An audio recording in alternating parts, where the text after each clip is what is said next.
We worship business as a medal of adulthood, a badge of honor we wear proudly to show the world that we are finally important and needed. But behind those packed schedules and never-ending meetings, is there something we are desperately trying to avoid? A voice we are too afraid to hear inside? Time becomes a weapon rather than a resource. We fill every second with tasks, racing against a clock that seems to move in ways we cannot control. Our lives are measured by the quantity of our actions, yet the quality of our presence remains forgotten in the rush to finish the next big thing. We are the generation of the infinite treadmill, walking toward a horizon that never arrives, fueled by caffeine and the hollow validation of digital notifications and pings. These digital ghosts haunt our every moment, demanding attention and energy, ensuring that we never have a single second to sit alone with our own heavy thoughts. Each completed task feels like a victory, a momentary spark of light that blinds us to the growing darkness and the deep cracks forming beneath our feet. We gather information but lose wisdom. We achieve much but feel nothing. Productivity has become a sophisticated shield, a way to stay busy without ever truly growing. This is the library of the modern soul, filled with the records of our business, but devoid of the stories that actually matter to our inner selves. When we stop long enough to look at the pages of our lives, we often find they are filled with someone else's script and not our own. Productivity acts as a psychological anesthesia. By layering ourselves in tasks, we build a barrier that keeps the harsh reality of our emotional pain at a distance. The thicker the armor, the safer we feel, yet the more suffocated we become. We mistake this heavy burden for the strength of a successful and driven person. We lose our identity in the process of being useful. We are no longer human beings. We have become human doings, defined solely by our daily output. The waves of our past, the grief we never processed, and the failures we fear are always chasing us from just behind the thin horizon of today. We use our work to build walls. As long as the screen is bright and the keyboard is clicking, we don't have to face the cold tide.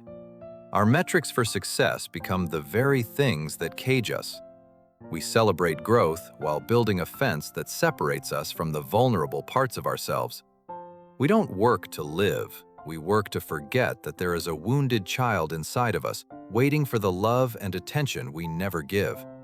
Silence is the greatest enemy of a soul in flight. In the absence of noise, the truth begins to whisper, and the whispers are often too painful. When the machines stop and the notifications fade, we are left with nothing but the echo of our own heartbeat and the weight of our own existence.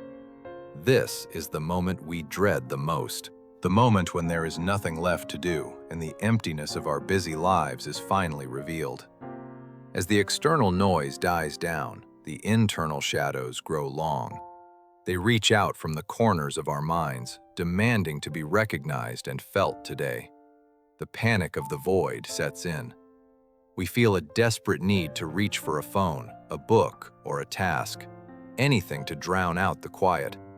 Our minds are like this lake. On the surface, we try to appear calm and controlled, but the depths are cluttered with the debris of our past. We fear the stillness because it allows us to see through the surface. We see the things we have tried so hard to bury and keep hidden. We create chaos on purpose. We stir the water with new projects and distractions so that the reflection of our pain becomes distorted and unreadable once more. This is the baseline of our modern isolation. We are surrounded by connections, yet we are fundamentally alone, governed by a sense of deep internal disconnection. We have become strangers to ourselves, looking into the mirror and seeing a resume instead of a soul, a list of achievements instead of a human. The sadness we feel is not a weakness. It is the part of us that is still alive, trying to tell us that something is terribly wrong. We build towers of achievement on foundations of sand. We believe that if we just climb high enough, we can escape the gravity of our own suffering. But the mud of our unresolved emotions is patient. It waits for the moment our energy fails, slowly pulling our grand designs back into the dark earth. No amount of success can compensate for a lack of self-love. No promotion can heal a heart that has been systematically ignored for years on end. Our accolades begin to dissolve. The things we once took pride in now feel heavy and toxic, a reminder of the price we paid for our business. The poison of burnout is not just exhaustion. It is the realization that we have traded our vitality for a collection of hollow, shiny objects and titles. When the external validation fails to satisfy, we are left with the cold truth. We are empty, and the pain we fled has finally caught up. Our hearts are literally wired for survival rather than connection. We have plugged ourselves into a system that drains our spirit while promising to keep us charged. The pressure is constant. We feel the electric hum of anxiety in our veins, a biological reminder that we are running on a power source not meant for humans. Burnout is the body's final protest. It is the soul's way of saying no more to a life that has become a performance without a purpose. We become part of a faceless mass running toward nowhere, identified only by our utility and our ability to process data in the great machine of society. In the race to be someone, we end up being no one. We lose the unique contours of our personality in the pursuit of a standardized success. When the power finally goes out, we realize that the path we were on was a circle. We have been running from ourselves this whole time. Healing begins with the courage to do nothing. It starts when we finally stop running and allow the silence to wrap around us like a blanket. We must shed the armor of productivity. We must be willing to be seen as unproductive, lazy, or even lost to find our true way back home.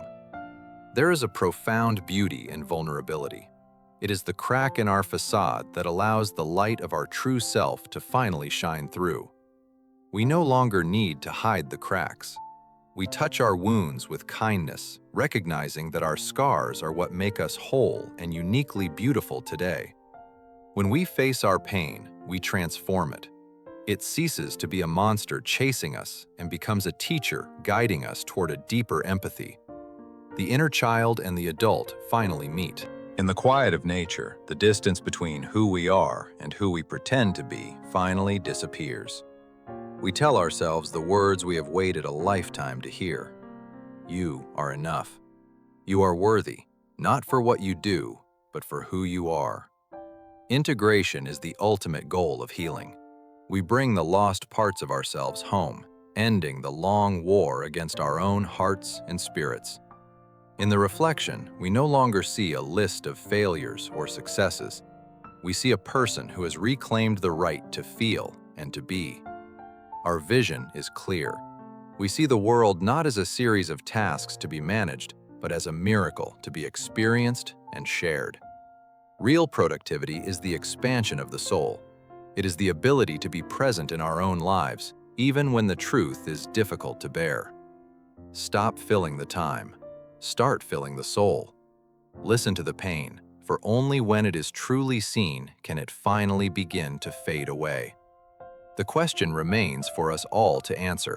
In the rush of your busy life, where are you actually running to, and what are you leaving behind?